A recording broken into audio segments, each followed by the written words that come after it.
Everybody. So good afternoon, everyone.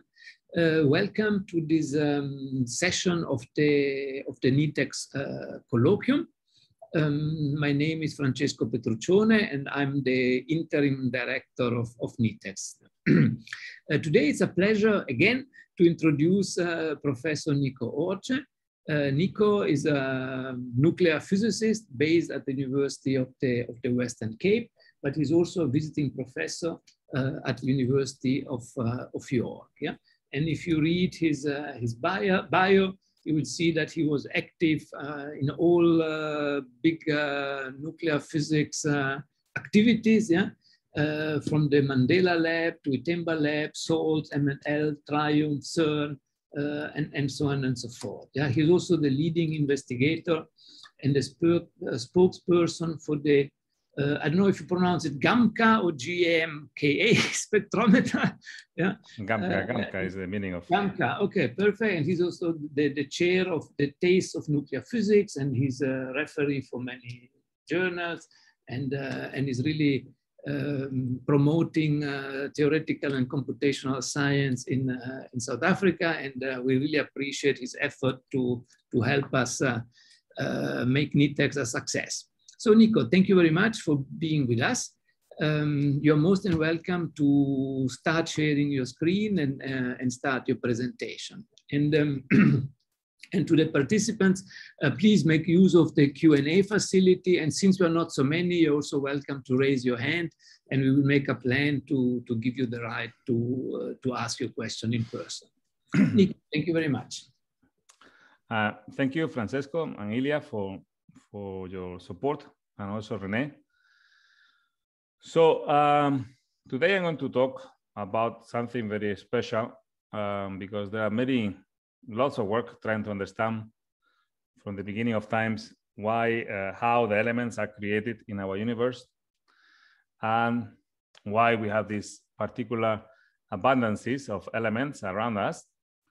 So everything, I will say, started like about 20 years ago. This presentation started 20 years ago when I went to Oxford to give a talk, and someone in the audience asked me, what's happening with this? I remember studying nuclear physics, and I remember this semi-empirical mass formula, and do you still use it, or are you using it by any means? You know, I thought it was interesting. I thought for a second, I said, well, I don't know. I don't think so. You know, this seems to be like a very old formula that no one is using nowadays. I didn't understand at that time. I didn't know at that time that the symmetry energy was so important in trying to understand neutron stars and the cores of supernova. And you know, there were actually conferences dedicated to the symmetry energy and to the semi-empirical mass formula in a way. So I didn't understand that this relative abundance of elements actually depended on the symmetry energy until recently. So in fact, that's one of the 11 greatest unanswered questions, as the journal Discover stated. Question 3, how were the elements from iron to uranium made, right? And this is the title of this talk on the universality of the art process. We'll explain what the art process means. It's the rapid neutron capture process. And finally, in that day in Oxford, I ended up in this little hall here. Actually, it looks very beautiful. It's close to that dome in Oxford. And we got lost in this cathedral or whatever. And then suddenly we met one of those priests, very big guy, big block, you know, dressed with the typical church clothes. And he asked me very deeply and heavenly, are you coming to the ceremony? And I say, yeah, I'm coming to the ceremony. So I ended up sitting up in this chair here. And he was sitting close to me, besides me. And they gave us some pamphlets. And I started singing with the Oxford choir. But that's another story I will tell you another day. The day I sang for the Oxford choir, how there was a That was a real story. It was actually in this hole, in this particular hole, I remember very well. So now, about the abundance of chemical elements. It was Victor Weizsäcker who wrote these beautiful sentences, paragraph about the abundance of elements. The composition of matter, as we see today, is the product of nuclear reactions, which have taken place a long time ago in the stars or in star explosions, where conditions prevail, which we simulate in a very microscopic way within our accelerating machines. Hence, the material basis of the world in which we live is a product of the laws of nuclear physics.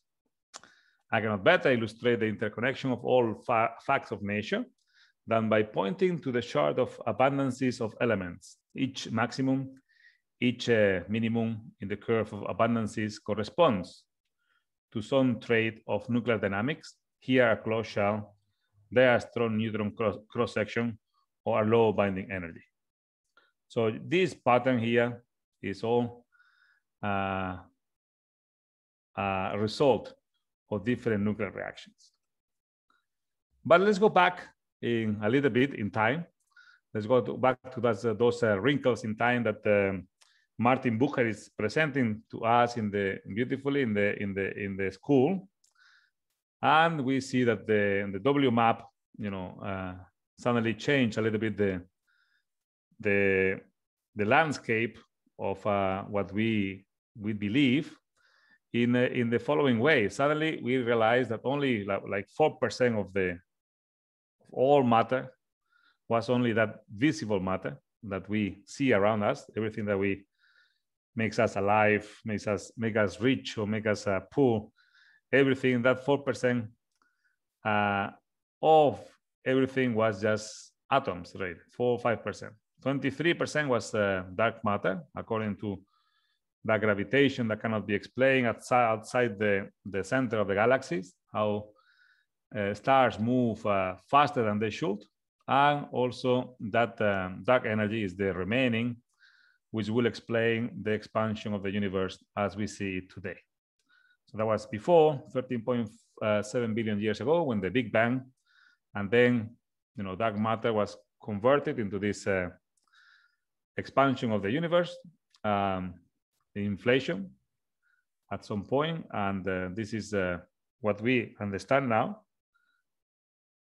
And we are not interested in that, obviously. We're interested in another little percentage. Within that 4%, we know that there is another 74%, which is hydrogen. A similar percentage to dark energy, dark matter and visible matter. Is curiously, there's probably not related, but as a curiosity, 74% is hydrogen, 24% is helium, and the rest, as you can see, is a little bit of oxygen, carbon, neon, iron, nitrogen, and those elements that we are interested in this talk today, they are only less than 0.05% of elements heavier than iron within that 4%, right? We see this pattern of abundances in our universe, in the sun's photosphere, even in Jupiter, in different places where the conditions remain for hydrogen and helium to domain, right? As in this case, we see the abundances on Earth. There's a nice picture of a periodic table, which is wrong. It's a nice picture showing the abundances, the relative abundances, but in reality, this is the more a much better picture, where we have lots of silicon, oxygen, aluminum, iron, some of sodium, magnesium, potassium, and calcium, right? So gas planets, obviously, they have different abundances, and this is because in those innermost planets, the solar heat during the planet formation was very high and drove most volatile compounds into space, those hydrocarbons, for instance, except oxygen, which is found in silicate materials, silicate oxide, which is like 90% of the Earth's crust, right? So we lost most of the unlike Jupiter and other gaseous planets, we lost most of the hydrogen and the helium, and so we have lots of silicon instead. But still, the abundances remain the same in Jupiter as for the Sun, as for the rest of the universe as we see it today. So this is our periodic table, and this is what we know from Dmitry Mendeleev. This is a beautiful painting which is in the Tretiakov Gallery in Moscow, which I was there a few years back, 6 years ago, actually. And there's a beautiful painting of Dmitry Mendeleev, who was very bold, even predicted new elements according to the universal pattern of elements in the periodic table. And he could predict and he could correct certain scientists who didn't believe what he was predicting. But obviously, when you have a pattern and that pattern has a logic, there's nothing you can do against that. So what we are interested today is not in the hydrogen and helium, they were produced in the Big Bang, but those elements who are produced above iron, all the rest that we see, the gold, the platinum, the palladium, the silver, all the heavy elements above iron, where we don't know where they actually, how they were produced precisely.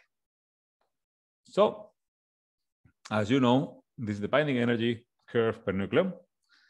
And you have the light nuclei that they fuse and they keep fusing. And then there's a interplay between gravity and nuclear reactions.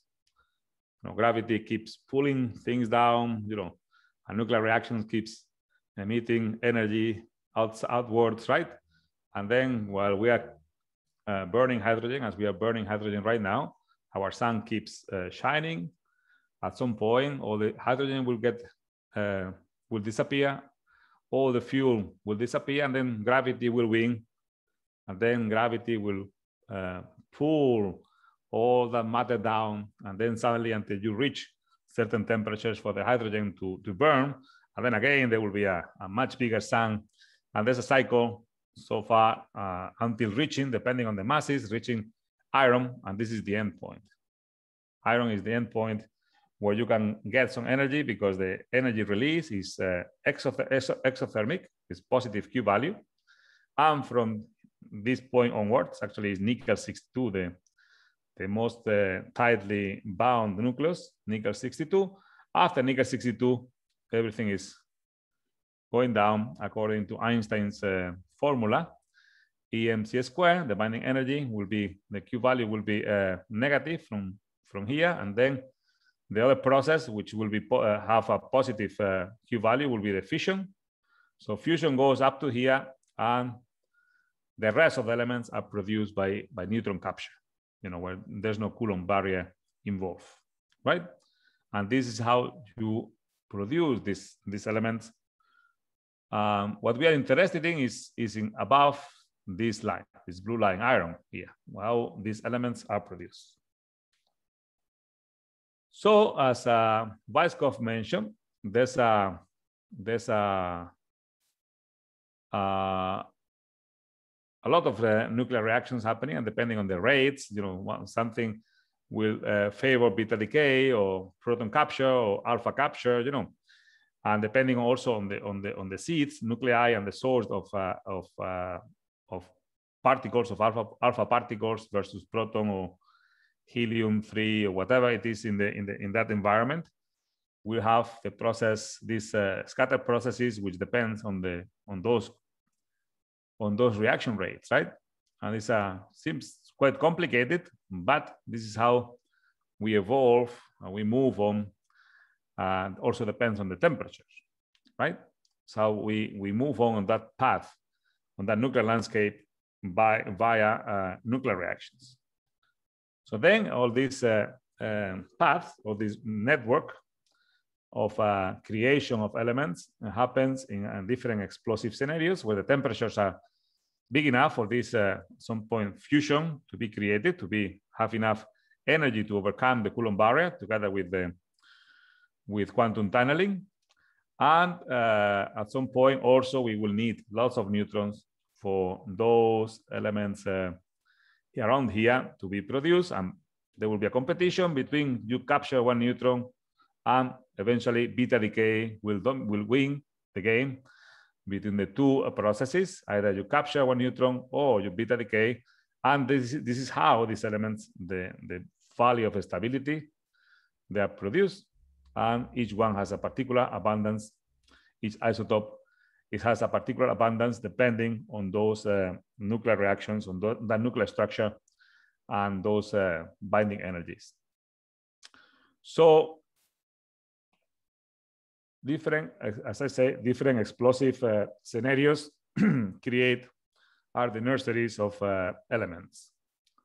And one of those is the S process, or the slow neutron capture process, where it happens quite regularly, and there's a flux of 10 to the 5, 10 to the 6 neutrons per cube centimeter. And this is one of the main reactions which produce those neutrons. As I said before, you neutron capture here, and eventually you either beta decay, normally a beta minus decay because you're on the neutron-rich side. So this is what happens, and this is how we see that, for instance, you follow a path close to the value of stability. All these black squares of these black nuclei are stable nuclei, stable isotopes, and you will gain one neutron, one neutron, one neutron, one neutron, and you go here to the unstable one, and then you beta decay, right? You go here, and then you beta decay. For instance, the R process is all here on this side, on the right side of the nuclear shard, right? So all that rapid neutron capture will come down to the value of stability. Everything will come down eventually by beta decay to produce those elements that we see around us. For instance, here you can see that Xeno-134 and Xeno-136, they will block that beta decay. They will block the possibility to create barium-134. And you can see that barium-134 is quite, has a very little abundance. And also it will stop producing barium-136. There's no another xenon heavier here. Xeno-138 is not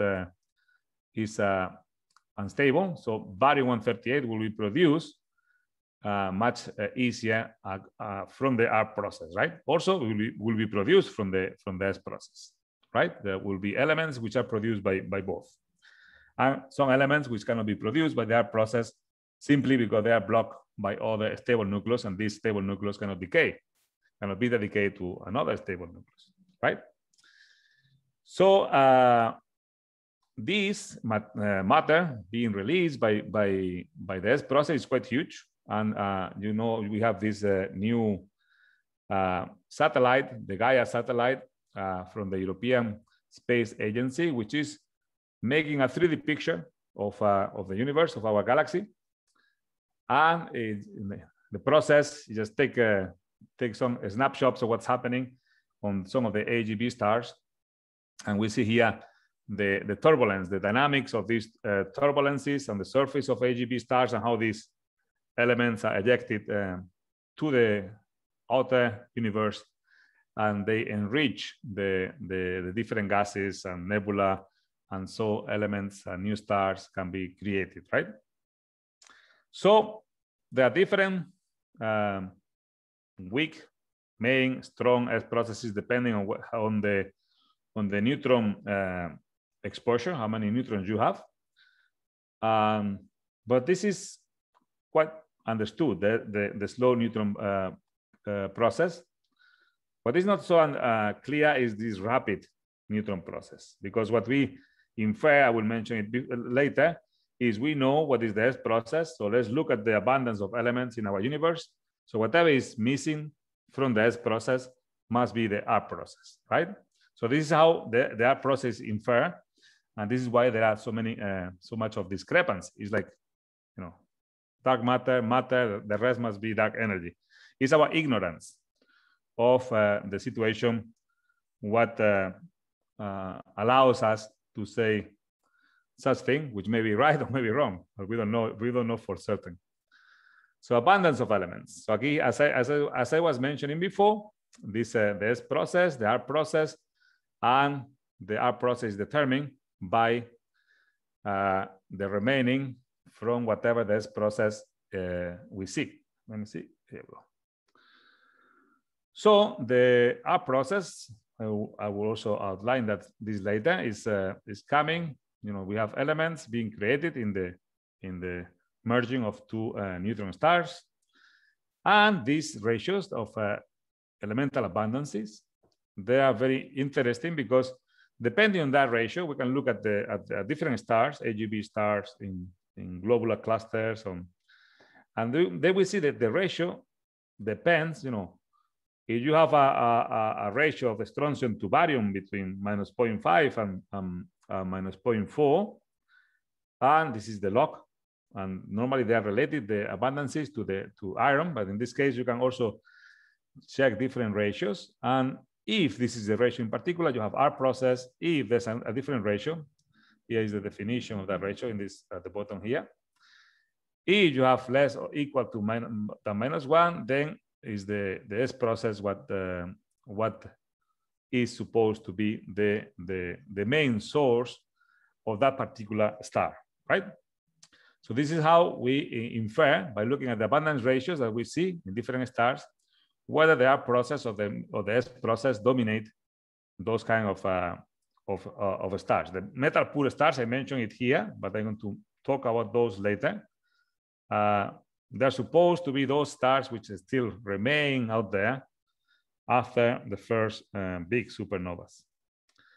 But then let's go to the rapid neutron capture process or rapid process, where we have lots of neutrons being created by these huge explosions, supernova, or as we know now, the astrophysical side is most likely the neutron star mergers, and most of the elements, half of all elements beyond iron, that produced by the R process. The other half is produced by the S process. And obviously the R process is the only source of elements beyond lead and bismuth, because there's a gap of unstable nuclei, and then you cannot reach from lead and bismuth to the next one through the neutron capture.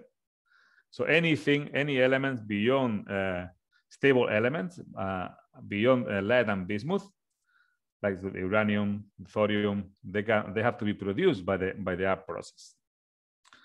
So as you can see here, very importantly, is that we have a huge variation of different drip lines, depending on the model, depending on the effective interaction,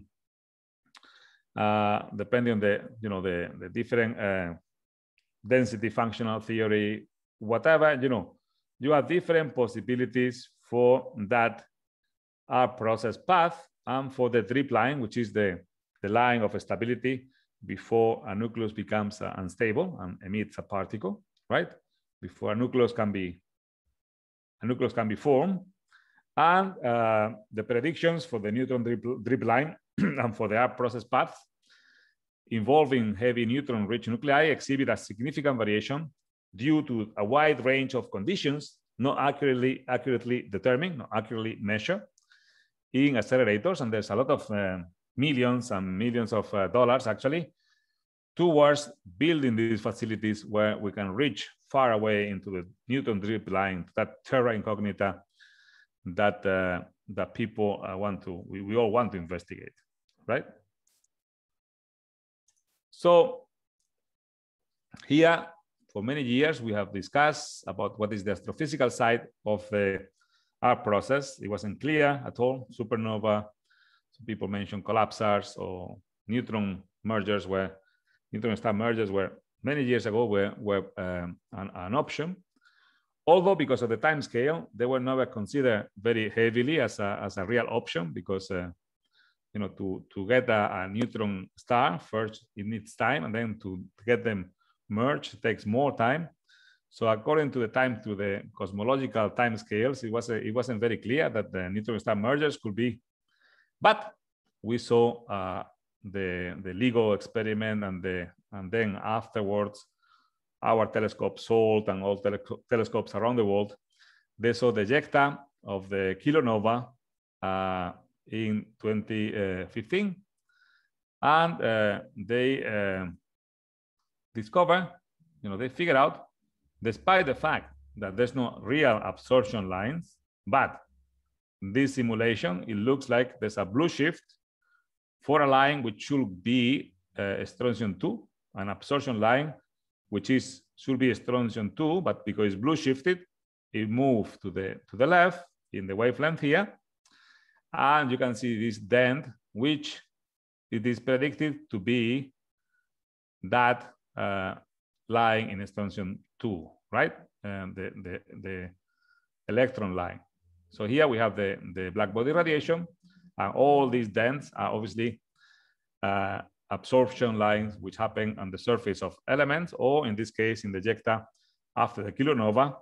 So again, there's no clear experimental. I want to be always very clear with what we know and what we don't know. There's no clear experimental evidence. There's a dent here which may correspond to this blue shifted line from strontium 2. And obviously, this was the first evidence to say, look, this ejecta from this kilonova was published in Nature, is producing heavy elements, and neutron-star mergers are likely a source of heavy elements through the arc process. So let's go back to the metal pure stars and understand a little bit of the universality, what we are talking about. That's the title of this talk. So if we go back to observational nuclear astrophysics or astronomy, we know that there was a Big Bang, then there was this primordial gas, and we have lots of big stars being created. Those are the big population 3. I don't really know why they call it population 3 instead of population 1 or whatever. I don't know, but that's an astronomy thing. So this big supernova exploded quite fast because they have lots of, they were massive and they have to fuel, they have to burn a lot to keep shining. They produce lots of elements, and those elements produce the population 2 stars, right? These are the ones we're interested in. These guys are still out there, some of them. The population is very small, less than 0.1% of the stars that we see around us. And afterwards, obviously, we have all the kind of supernova, more are processed. We have stars like our sun, which is a feeder of different processes, different stars, different supernova which were here before our sun. And that's why we have a lot of elements that we can see on the surface of the sun, and also on the surface of the Earth. So layers of chemical evolution are difficult to disentangle. So these metal pure stars, they provide this testing ground because they're the simplest case scenario.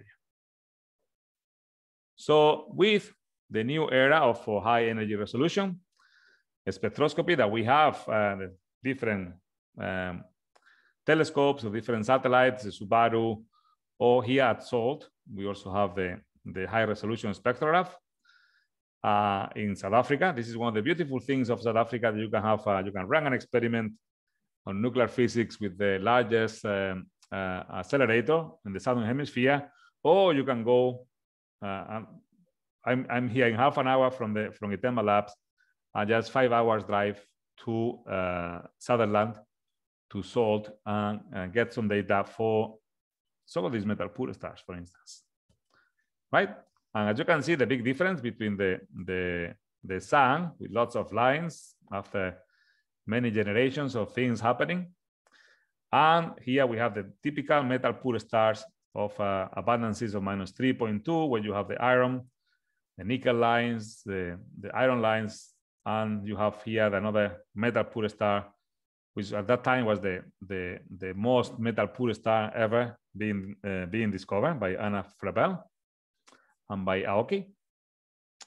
And as you can see, the simplicity is greater. So if you don't understand something, the best, you go always to the simplest case scenario, and this is how you learn.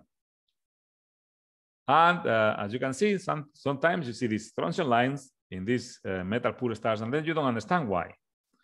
And then you investigate, the different ratios, the different abundance ratios, and you see, wow, these guys actually were fed by this population 2 big supernovas, and then you know that these are processes happening in those metal poor stars, right? So it's a abundance problem that you can investigate, and the best testing ground is presented by metal poor stars. So actually we have a project at SALT. I'm just not telling you, we just do it. And we have a project with the high resolution spectroscopy at SALT with the HRS. And we use, they gave us high resolution data and medium resolution data that we analyzed. And we have been working with that data.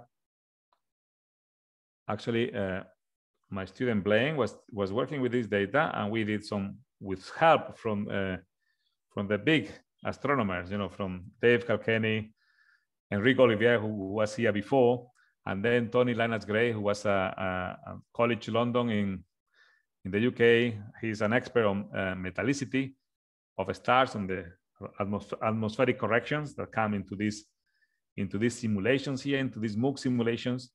And the simulations are so beautiful that they can actually tell you more. Once you feed the data to the simulation, it can tell you what is the surface gravity, what is the effective temperature, what is the metallicity relative to the sun, you know. So we found actually a metal poor star. Our first, it was the star that we studied, EC 2029-1 3603. And this refers to the declination and longitude of the star within the Edinburgh Cape Blue Object Survey, which was published by David Kilkenny, who is an astronomer at UWC and is one of those very wise astronomers who know about this UV light, B minus V, and how these guys on top here, they may be well candidates for metal poor stars, basically because the ultraviolet is suppressed. You know, the left side of the black body radiation is suppressed, and then we can see some of the lines, or the absorption lines, which have less wavelength. So we saw those, and then we presented this work in some conferences in Brazil and here in South Africa, but we haven't finalized this. We haven't published this. This is our metallicity, and it would be nice to finish this work. But we'll see. We'll see whether we can finish this. And once we finish this, we have a pipeline to develop this kind of work here in South Africa by South African scientists.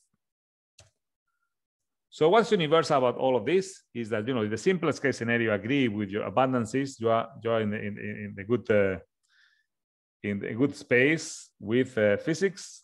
As you can see here, there was a paper in 2008 by Christopher Sneden, John Cowan, and Roberto Galino.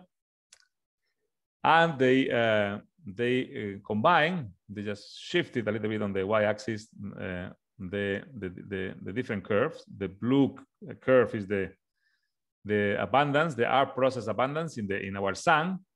And the red dots are the corresponding to different kind of stars, right? And as you can see, they match beautifully the abundance pattern that we see now in our sun. We just shifted so you can see the different stars, how they agree with the sun abundances, right? So this comparison of neutron capture abundances in these 6 stars, you know, it was a strong indication that the abundance patterns of the heavy stable elements from barium through lead in the most metal poor stars are consistent with the scale or relative solar system R process abundance pattern, right? And this was a beautiful picture, which was confirmed a little bit later with more data, 10 years later, by Anna Frebel and Cagino. So here is a picture from Anna Frebel's review article, where elemental abundances of metal poor stars in the galactic halo exhibit the same elemental R abundance, R process abundance pattern as known from the solar system abundances. This pattern appears to be rather universal, right? This is the term of universality that we are trying to investigate. These facts suggest a rather well-defined origin of heavy elements beyond iron, We do not know if this may be only an artifact of nuclear properties, such as binding energies and beta decay rates, or it may be point to a single cosmic site with astrophysical conditions that are generated uniformly throughout cosmic time. So obviously, there's a very important question mark here on how these elements are produced. We know that everything matches the abundance pattern, everything looks universal. But what is the reason for this universality is the purpose of this talk. So now let's go back to our nuclear physics. In that sense, we go back to what we know. We're going to combine the nuclear physics with what we know in astronomy. Investigate whether there's we know there must be a macro connection. And is there both a universal nuclear and cosmic pattern in the creation of heavy elements beyond iron? So this is the question we're going to try to answer, because it wasn't clear from these articles. Obviously, it's not clear that, okay, we have a universal pattern. Why? There must be a reason for this, right? So, and then we go to Arkady Migdal, who was a Russian scientist, very well known for all his work and for his school. And he combined the hydrodynamic model with second order perturbation theory to determine the nuclear polarizability. He determined it from two different points, right? So in such a way that you assume that you have interpenetrating fluids of protons and neutrons, where you have a potential given by the Coulomb force in the protons, and this allows for these interpenetrating fluids. And you can see here the semi-empirical mass formula. Now we have moved from neutron and protons to a density for neutron and density for protons, and instead of A, we have the density for the system, total density. We assume there was a radius of a nucleus. The nucleus was spherical. Basically, he assumed it was kind of a Steinweiler-Jensen model, where you have protons and neutrons in a sphere moving around out of phase, right, in a fixed sphere.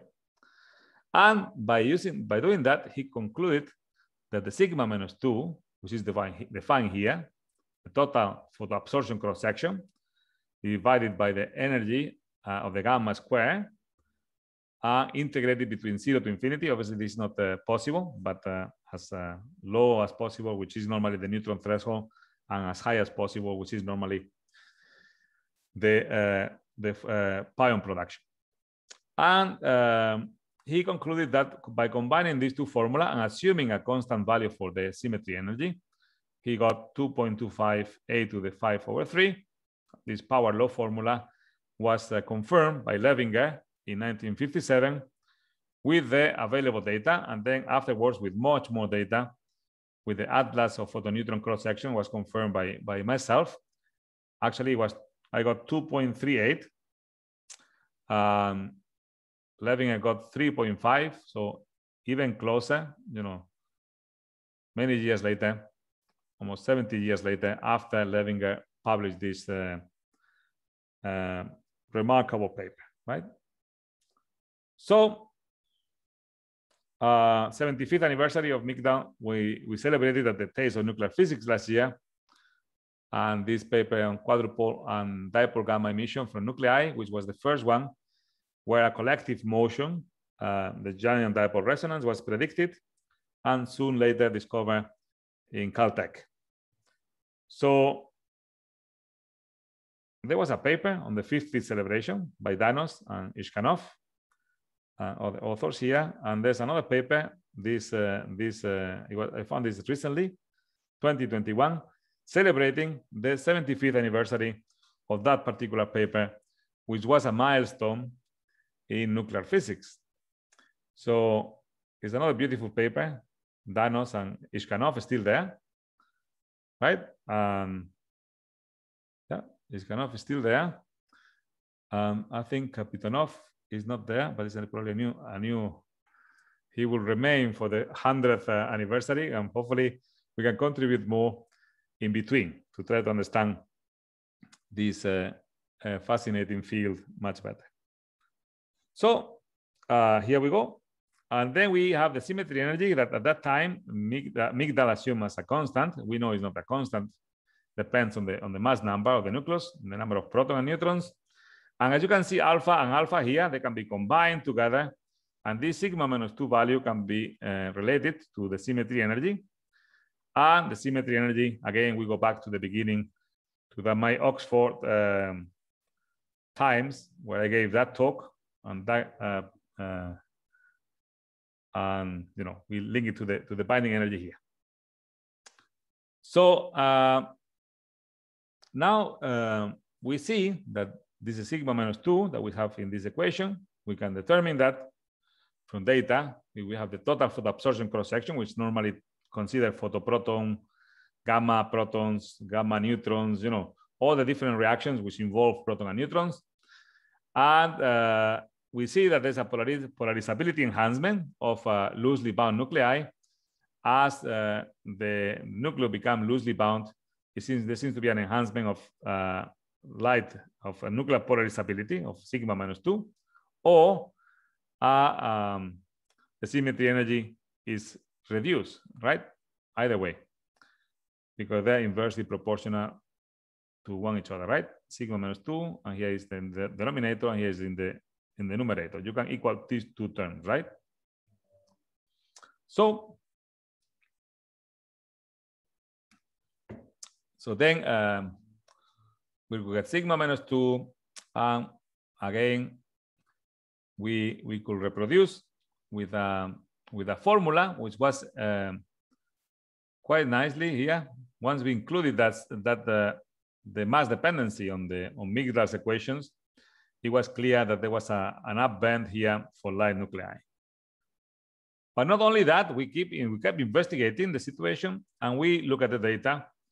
It was for the first time that we saw a dip at particular magic numbers. You know that magic numbers are those where nuclei are particularly stable, because there's a shell which is being full, right? It's full with protons or with neutrons. In this case, for neutron shells being full for this magic energy, where there's an energy gap for the neutron to be populated to the next level, right, to the next single particle orbit. So these magic numbers, as you can see here, they have in N126, N82, N50 here, and in this case N28. And you know, we have different. This is the low energy enhancement of the without and with low energy enhancement, which is also making a difference, but we cannot go into the specifics now.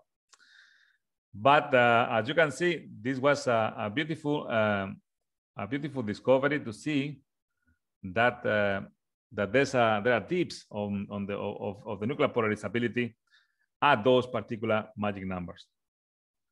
So obviously the situation implied that the sigma minus 2 values were sensitive measures of the long range correlation of the nuclear force, right? So then we go and try to fit the data on the different, compare with different calculations also. So we have the data, and we have different possibilities for this enhancement of light nuclei. And as you know, the symmetry energy parameters, the surface and the volume, are closely related to the equation of state of neutron stars. So it has a big consequences. And it was at that time I did a review article on these proceedings. So the 4th South Africa Joint Institute of Nuclear Research Symposium in Dubna 6 years ago, and we wrote a beautiful paper with all the possibilities given by theory and given by data. And also we published something similar in a review article here, which was published last year.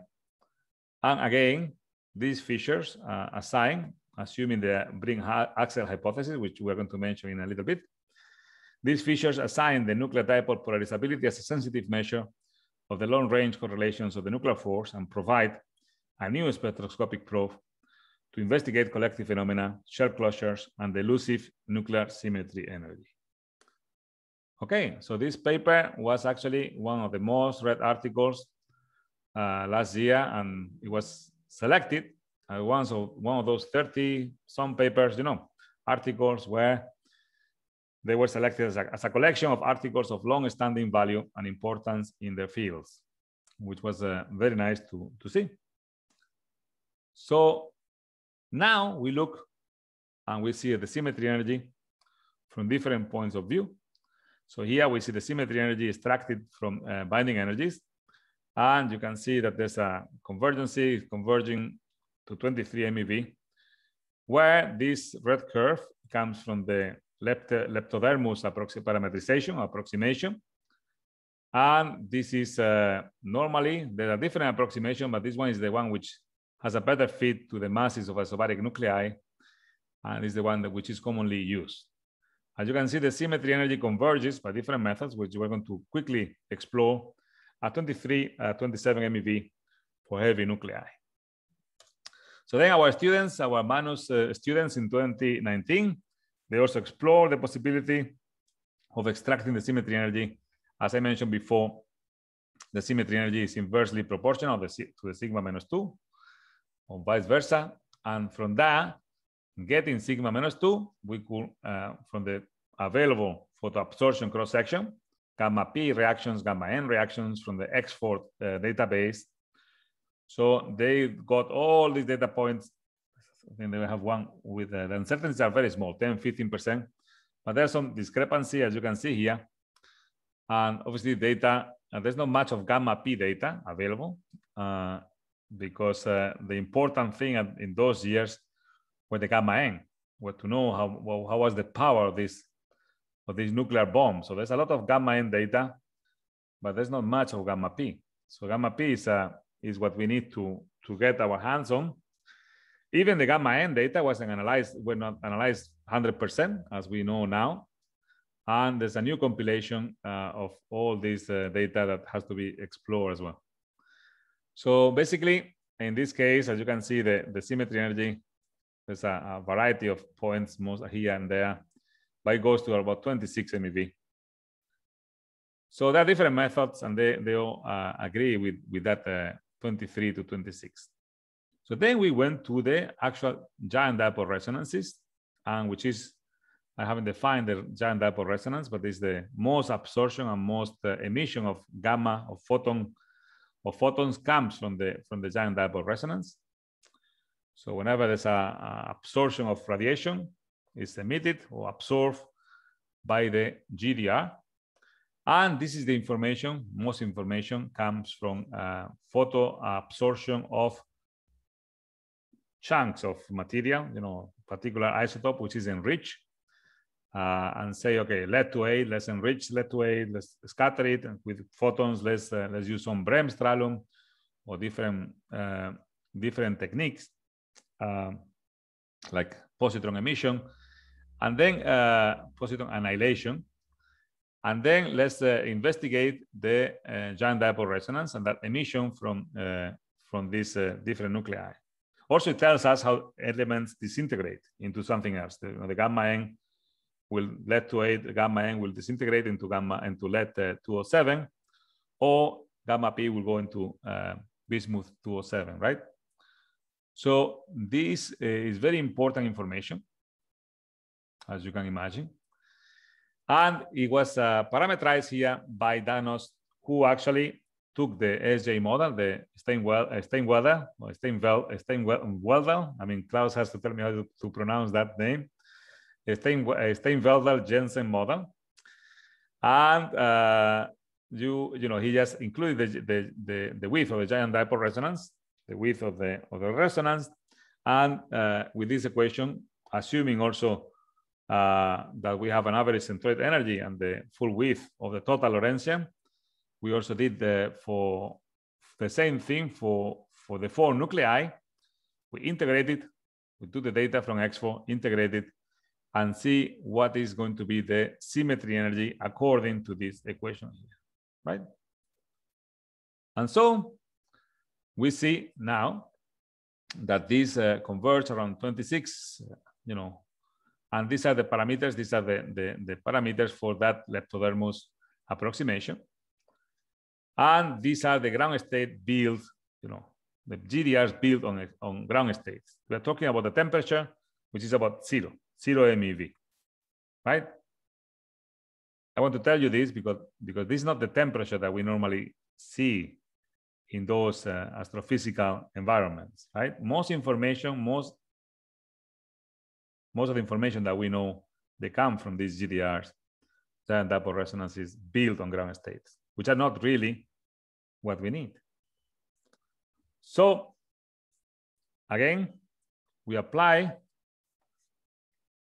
our method because assuming that there's a Brink axle hypothesis, a GDR can be built on every state in a nucleus, we can have GDRs built on excited states, which may be more closer to our astrophysical environment, right?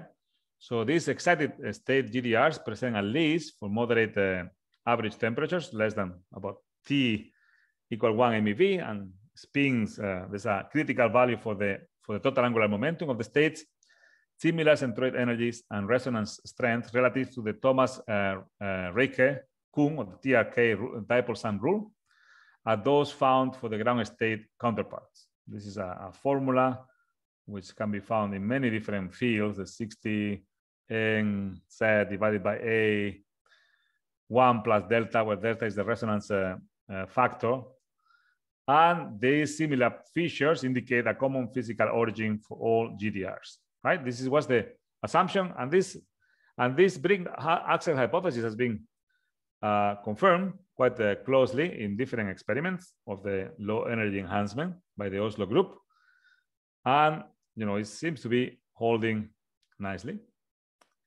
So we investigated what happens for those GDRs built on excited states, right? And we have different GDRs here, which again, they follow and they have similar, but not the same energy centroids and width. And in fact, as you increase the temperature, you go up in excitation energy, the width starts broadening, and this is another effect. It's called the Landau damping effect. We're going to go through that in a little bit. But basically, we apply the same method as for T equals 0 MeV GDRs, and we collected the data available, which is not much, on GDRs built on excited states. This is for technetium 97.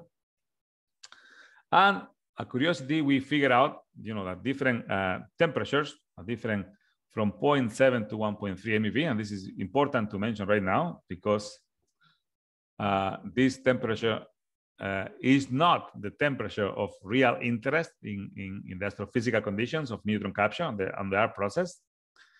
But we have a similar constant behavior, which goes from 0.7 to 1.3, right, for different elements. So the symmetry energy doesn't seem to change between 0.7 and 1.3.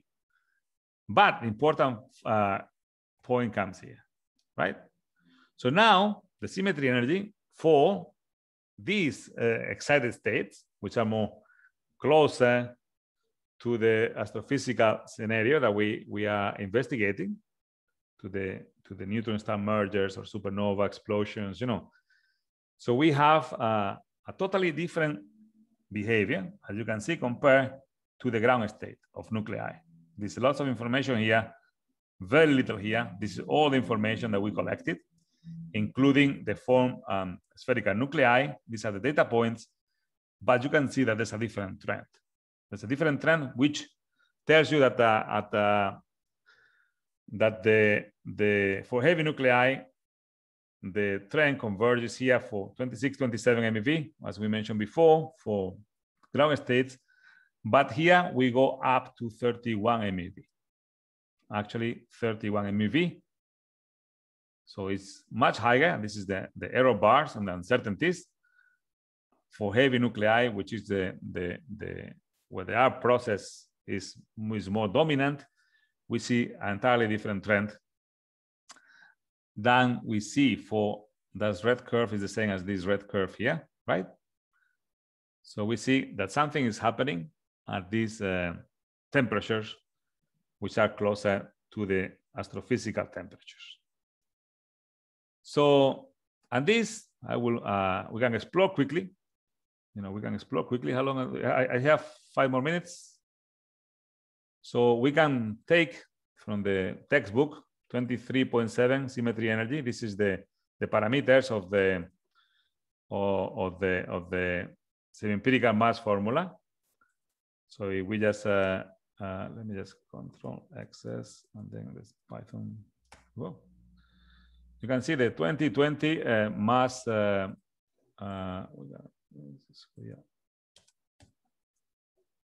me quickly show you nicely. You can see, for instance, that we have perfect match with those parameters when we compare to the atomic mass evaluation 2020, right? This is a semi-empirical mass formula, the bluish line, as compared to the masses, right? To the what is the binding energy per nucleon given by the experimental masses, right? 2020 evaluation. So if we go here, just for the heck of it, let's go to 31. And there's to control XS. All right. As you can see, there's a huge reduction. In this case, of the binding energy, right? The same thing happens if, obviously, if we look at the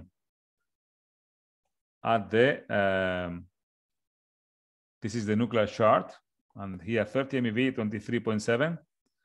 As you can see, there's a much wider, the neutron dripline is much wider than for the particular case of 30 MeV. So basically, the nuclear chart starts closing in. Let me see if I have those here. Yeah. Go through this one. Let's see. Want to see here what is the 23.7? Here we go. Let's put here 23.7 and Python 3 chart 3 PA. And here we go. You see what happened with the nuclear chart. Those are all the elements. The yellowish here, the white ones are the more stable ones, the line of stability. But we change that to 31. We see that now the whole thing again closing. There's a closing, you see, maybe not so clear here, but you can see that basically the nuclear chart or the drip lines are closing in particular the Newton drip line, right? And this is the effect of having a smaller, a reduced binding energy. So then we are almost there. Then we can explore what happened at high temperatures, but we don't care because the high temperatures are not really our case, our astrophysical scenario. But we see that this was predicted a long time ago, in 2003, by Gorielli. And when he did some microscopic versus macroscopic calculations, and he could see that there was a sudden drop on the reaction rates for those particular heavy nuclei which were involved in the ARP process, right?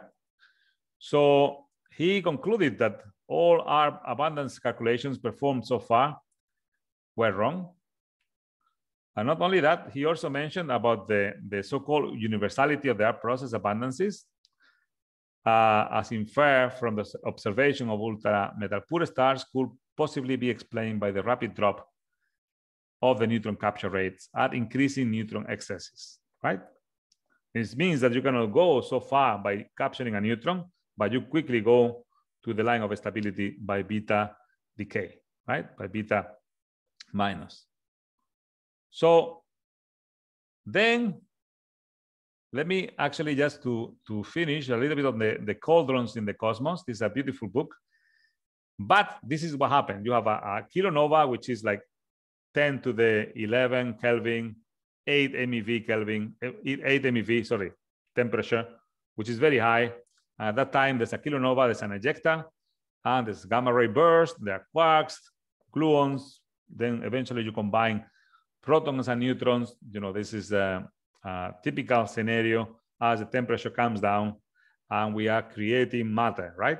So then what in our region, and that 0.05% of abundances in our universe, we are interested now at when the temperature goes to 1 MeV, drops to 1 MeV, which is about 10 to the 10 Kelvin.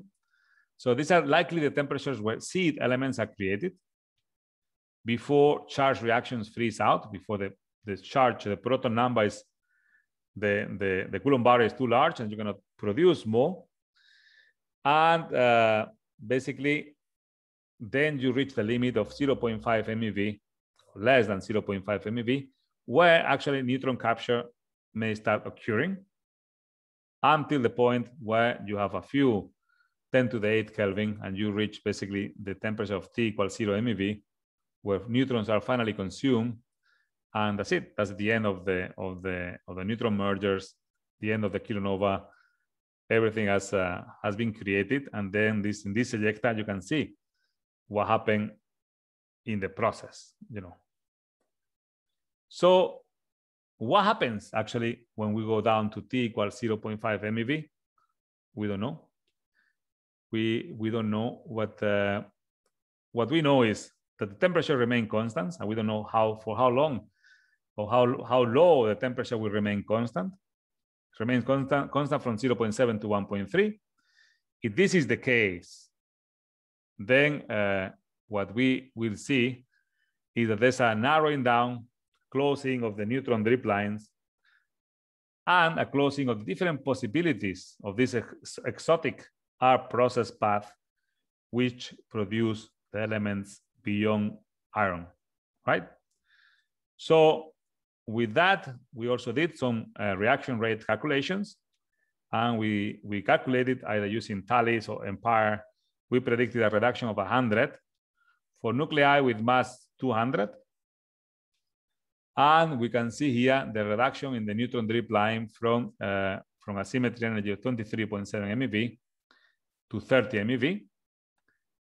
And all of this was submitted for publication to physics letters B.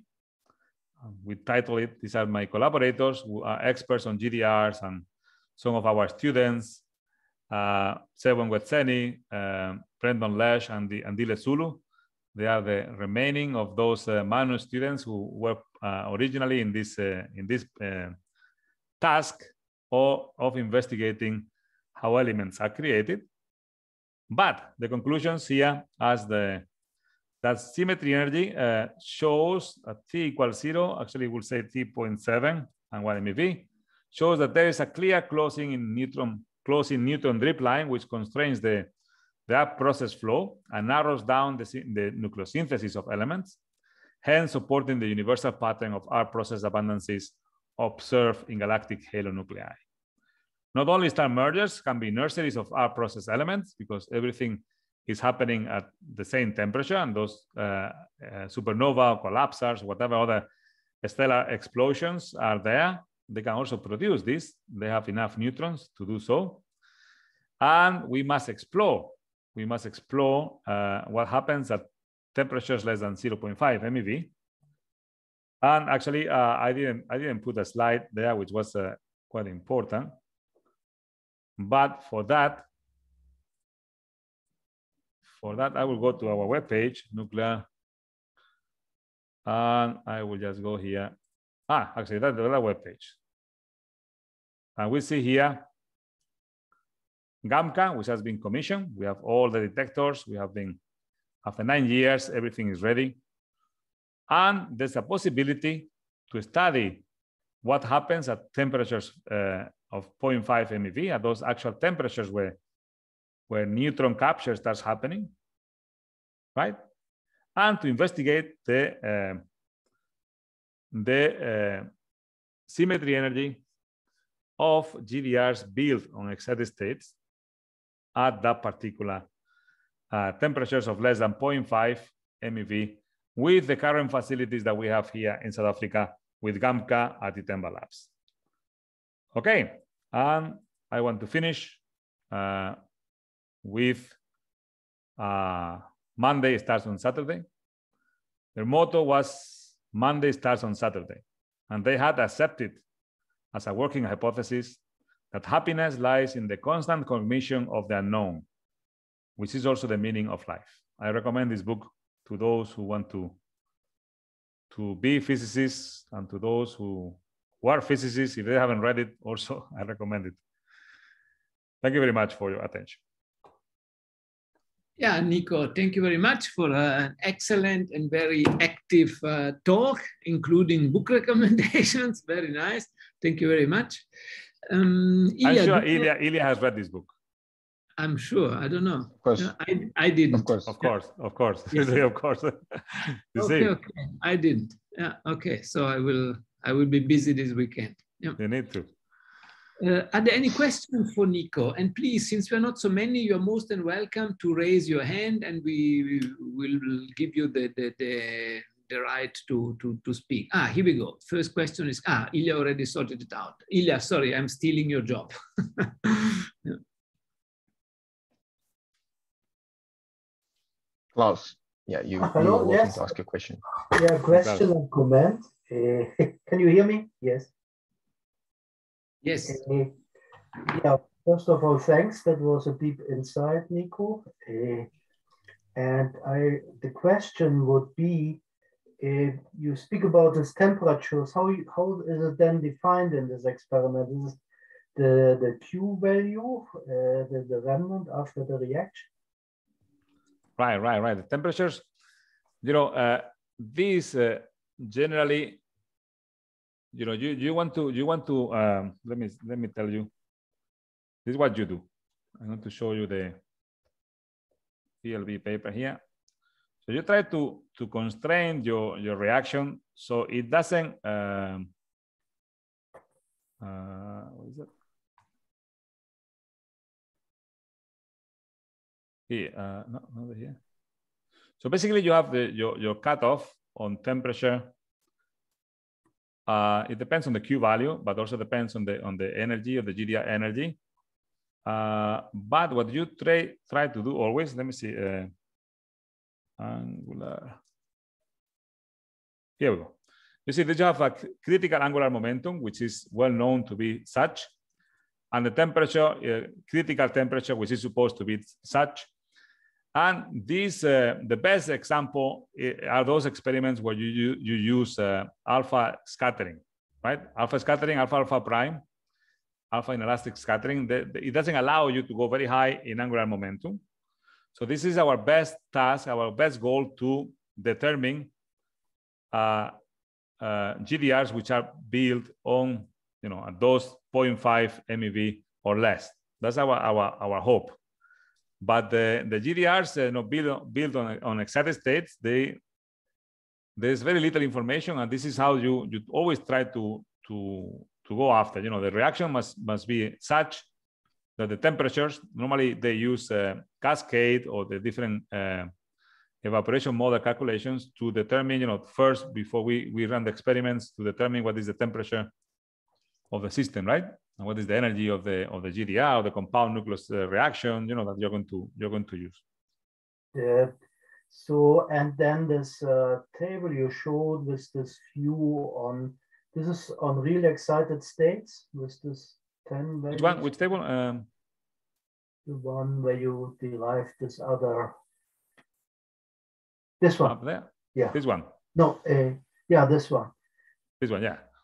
So this is just a plot for the different temperatures. And this is a factor F, which I think is related to the different angular momentum, also the average. But these are different temperatures at different, MeV. And these are the temperatures that we see here, actually. Those are the temperatures that we see in our, the corresponding temperatures are here, right? In MeV, Yes. temperature. That's from the formula again. That's from the formula. From the formula here, we feed the data. I mean, we feed with the formula the data and look at the energy here, the EGDR, at the width, and from there we get extract the symmetry energy, right? So these are the data points, and this is the fitting to those data points as we did for the GDRs built on ground states here, right? Yes. Yeah. So the only difference, yeah, is that we use here also we have a few the 4 nuclei that we wanted to fit, and we just use the average centered energy with the total full width for the full Lorentzian, right? Yeah. Yeah, just the other comment then, I mean, for all of that, I remember when I did this one paper with the laser, there was around 40 to 50 gamma P cross sections known, and a lot of them were just only the integral cross sections. So they have been very neglected because they are also harder to measure. But coming from ELI-MP with the gamma beam, this will be a playing field for such experiments for the right ones. So as long as you have the right targets, they don't have to be that ultra thick. There could be a lot of progress made in there. Maybe another interesting thing, this gamma beam can also be joined together with the laser pulse, where you have a tremendous real plasma to start with at some stage, and tremendously high intensities. That is probably that is a possibility, Klaus, because also we could do gamma prime, right, and see. Yes. Which will be a better, we'll fine tune the temperature even better than with using alpha prime. Oh yeah, I mean that is will be very good. Tunability is up to 19.5 MeV and goes down to 200 keV. Yeah. But it will be a long experiment because the tuning takes its time. But yeah, for that it would be ideal, and certainly a lot of findings to be done with a system like that. So to the audience, we have to say that we are setting up a collaboration with your facility in Romania.